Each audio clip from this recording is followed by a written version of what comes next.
नमस्कार, आप देख रहे हैं एनबी न्यूज़ 24x7 नीलम बोध के साथ। और साथियों, आज है हम राजस्थान में। जी हाँ, राजस्थान की बहुत सारी विशेषताएं हैं। राजस्थान को रजवाड़ों के तहत भी जाना जाता है, राजस्थान को बड़े बड़े किलों के तहत भी जाना जाता है। और राजस्थान में आजकल जो हम देख रहे हैं, जातीय व्यवस्था बहुत ज़्यादा चरम पर है। क्योंकि जिस तरह से अक्सर हम सुनते हैं कि जाति है कि जाति नहीं, इस तरह से अगर आंकड़ों के आधार पर मैं बात करूँ तो राजस्थान भारत देश का एक ऐसा राज्य है जहाँ पर जातिवाद के प्रतिदिन आपको आंकड़े देखने को मिल जाते होंगे। और जातीय आधार पर जो अत्याचार होते हैं वो भी आपको अखबारों की सुर्खियों में साफ साफ पढ़ने को नजर आते होंगे।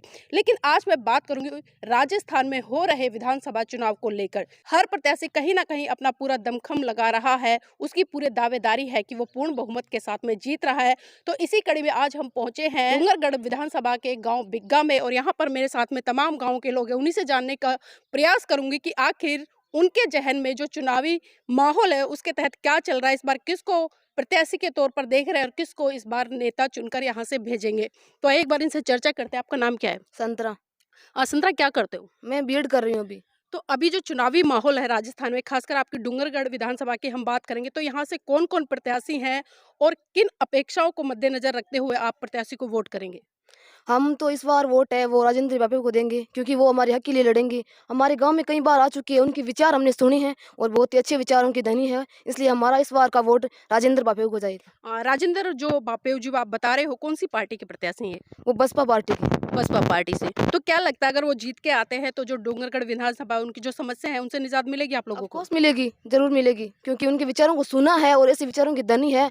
वो हमेशा सबकी हक के लिए लड़ते हैं। तो क्या वो सामाजिक कार्यकर्ता हैं, लोगों के बीच में रहते हैं, लोगों की आवाज़ को उठाते हैं? हाँ, लोगों की आवाज़ को उठाते हैं, सामाजिक कार्यकर्ता है वो और हमेशा समाज में अपने हक के लिए वो हमेशा खड़े रहते हैं। ये आपका बाबूलाल। हाँ, वोटिंग करते हैं आप? नहीं करते। आपका नाम क्या है? अशोक। आपका नाम क्या है? क्या करते हैं आप? बस पढ़ाई करते हैं। पढ़ाई करते हैं। तो इस बार जो राजनीतिक माहौल है कैसा है? बस बढ़िया है राजनीति में। बढ़िया है। तो किसको वोट दे रहे हैं इस बार? वोट अभी तो पता नहीं है, मेरे को तो मतलब वोट लेता नहीं, घर वालों को पता नहीं। अच्छा, आप वोट नहीं करते हैं? वोट नहीं करते। वोट बनाना ही है या करते ही नहीं है? नहीं, अभी बनवाया हुआ है वो, फिर अगले साल होगा। हाँ। इस बार तो करोगे ना? हाँ जी। तो क्या सोचा है, कैसा प्रत्याशी हो, किसको वोट करेंगे? वोट तो मैया जी करेंगे। कौन सी पार्टी से? कॉमरेड। कॉमरेड है। तो किस तरह का काम है उनका, क्या योग्यताएं हैं उनकी? नहीं, काम बढ़िया करा रहे हैं वो, किसानों के लिए बहुत कुछ करवा रहे हैं। हाँ। तो अन्य पार्टियों से कौन कौन प्रत्याशी खड़े हैं? अन्य से जैसे कांग्रेस से मंगलाराम जी खड़े हैं और बीजेपी से राजन जी खड़े हैं और वो एक और खड़े हैं, बापी वाले नाम उसका राजेंद्र जी, वो भी खड़े हैं। यहाँ पे जातिवाद बहुत है राजस्थान में, लोग कहते हैं, क्या ऐसा सही है? नहीं, वो बता तो रही है जातिवाद बहुत है, उसका तो इतना देखो पता नहीं है। जातिवाद जानकारी नहीं। जानकारी नहीं है। जो यहाँ पर सिटिंग एमएलए रहे हैं, उन्होंने क्या काम किया पिछले 5 सालों में? नहीं, वो किसानों के लिए बहुत कुछ कर रहे हैं, ऐसा सुना है, मतलब है पता नहीं है, फिर भी अच्छा, सुना है, सिर्फ पता नहीं। पता नहीं है, सुना है। और एजुकेशन के फील्ड में, स्वास्थ्य में, उसमें क्या काम किया उन्होंने? वो बोल रही है कि स्कूलें वगैरह कोई विद्यालय महाविद्यालय वगैरह खुलवा रही है और इसी वगैरह सुना है, थोड़ा बहुत इतना पता नहीं। जानकारी नहीं है, सिर्फ सुना है। सुना है। देखिए, सुनने के आधार पर बोल रहे हैं। और देखिए यहाँ पर भैया जी हैं, चाउमीन की रेडी लगाते हैं। भाई जी, नाम क्या है? जी, मुकेश कुमार। आपका रोजगार यही है? जी, आजीविका चल जाती है इससे? ठीक है भैया। हाँ, तो इस बार क्या मूड बनाया है, किसको वोट करेंगे? और मेरे यहाँ पे वोट तो लगता नहीं है मेरा, मैं एमपी का रहने वाला हूँ।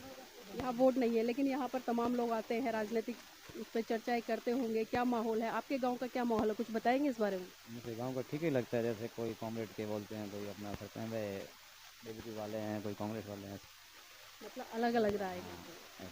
तो देखिए, जिस तरह से लोग हैं आके खड़े होते हैं, चर्चाएं होती हैं और अलग अलग सबकी अपनी अपनी राय है और अपना अपना एक चुनाव भी है कि वो किसको वोट करे, किस आधार पर करे। व्यक्ति का अपना व्यक्तित्व डिसीजन है। यहाँ पर तमाम लोग हैं, उनसे भी जुड़ने का प्रयास करेंगे। भाई जी, नाम क्या है? नाम क्या है भाई जी? सोनलाल। हाँ, क्या करते हैं? चाय की दुकान लगाते हैं। तो यहाँ पर बहुत सारे लोग आते होंगे। अभी राजनीतिक जो माहौल गरमाया हुआ है काफ़ी, तो क्या लगता है राजस्थान में किसकी लहर है? और खासकर आपकी जो डूंगरगढ़ विधानसभा बिग्गा गांव है, इसमें क्या माहौल है, किस प्रत्याशी की तरफ लोगों का झुकान है?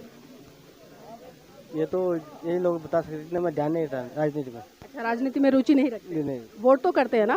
वोटिंग में पहली बार कर रहा हूँ मैं। अच्छा, पहली बार वोटिंग करेंगे, इससे पहले कभी नहीं किया? नहीं किया, क्यों? वोट बाहर रहता मैं। अच्छा, बाहर रहते थे। हाँ। तो वोट किसको दे रहे हैं, हमारे दर्शकों को बताना चाहेंगे थोड़ा, या गुप्त रखेंगे? नहीं, वो गुप्त रखेंगे। गुप्त रखेंगे। तो यहाँ पर देखिए चाय की दुकान है, चर्चा होती होगी, लोग भी आते होंगे। जी है बाबूजी, चलिए थोड़ा सा उधर से आते हैं। यहाँ पर बहुत सारे लोग ताश खेल रहे हैं, उनसे जुड़ने का प्रयास करेंगे और उनकी क्या राय निकल कर आती है, खासकर डूंगरगढ़ विधानसभा को लेकर, किस आधार पर वोट करेंगे, क्यों वोट करेंगे। बाबूजी थोड़ा सा समय चाहेंगे, आपका नाम क्या है? बाबूजी अभी राजस्थान में चुनाव है, खासकर आपको डूंगरगढ़ विधानसभा है, क्या माहौल है? माहौल कांग्रेस को तकड़ो है साहब।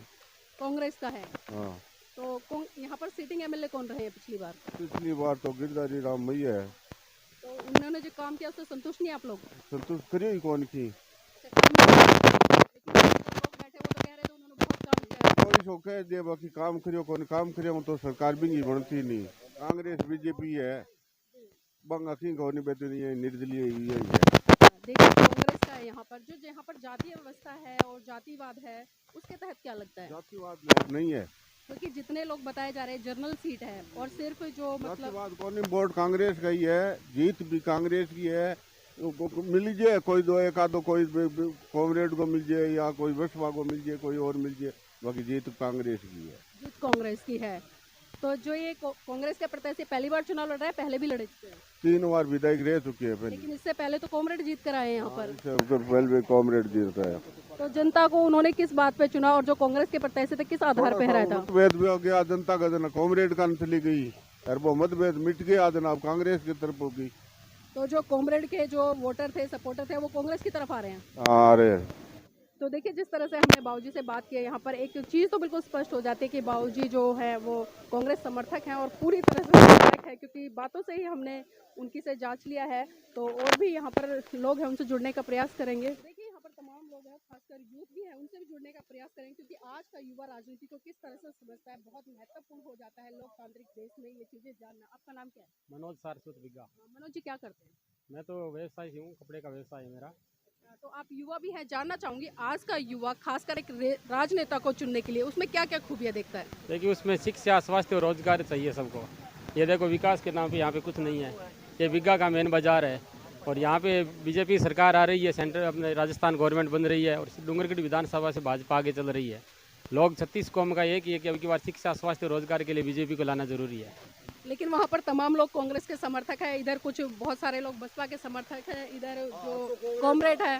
देखिए सुशासन के लिए भाजपा आएगी, अपना अपना मत है, वोट अपन अपन देंगे, लेकिन यहाँ पे सब भाजपा ही आगे चल रही है। बिग्गा से हम लगभग 2500 वोट भाजपा को जाएंगे यहाँ से।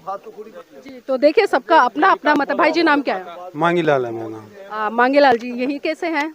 सब ठीक है मैडम। तो वोट किस आधार पे करते हैं आप? आधार पे इसलिए है कि मोदी के पीछे नहीं, मैंने आधार पूछा है, किस आधार पे करते हैं? आधार शिक्षा और काम होना चाहिए, हमारे गाँव में भी काम होना चाहिए, शहरों में भी काम होना चाहिए, इसलिए हम बीजेपी को वोट करते हैं। तो क्या लगता है बीजेपी इन मुद्दों पर काम करती है? हमारे हिसाब से सबसे आगे बीजेपी रहेगी यहाँ। जी चलिए ठीक है। जी क्या कह रहे थे आप? मैं कह रही हूँ मैडम साहब जहाँ बीजेपी सरकार है नहीं जो मार तो सो बहुत गलत काम कर दियो। कांग्रेस अब कॉमरेड की सरकार है, एमएलए कॉमरेड साहब है गिरधारी मैया, तो अभी गांव में कोई काम नहीं है। ये आपने कांग्रेस की कुछ कमियां भी गिनाई है अभी? नहीं कमियां कांग्रेस नहीं गिनाई है। कांग्रेस तो हमारा बहुत बढ़िया काम करियो। 500 ट्यूबवेल करवाई ला रहे 30 मरता गाँव पूरो और बिजली को नहीं गाँव में 5 GS 3 GS लार लगवाया। कांग्रेस तो बहुत बढ़िया काम करियो। तो बच्चों की शिक्षा, स्वास्थ्य इनको किस तरह से देखते हैं? क्या ये जरूरी नहीं है? हाँ सब कांग्रेस किया सारा।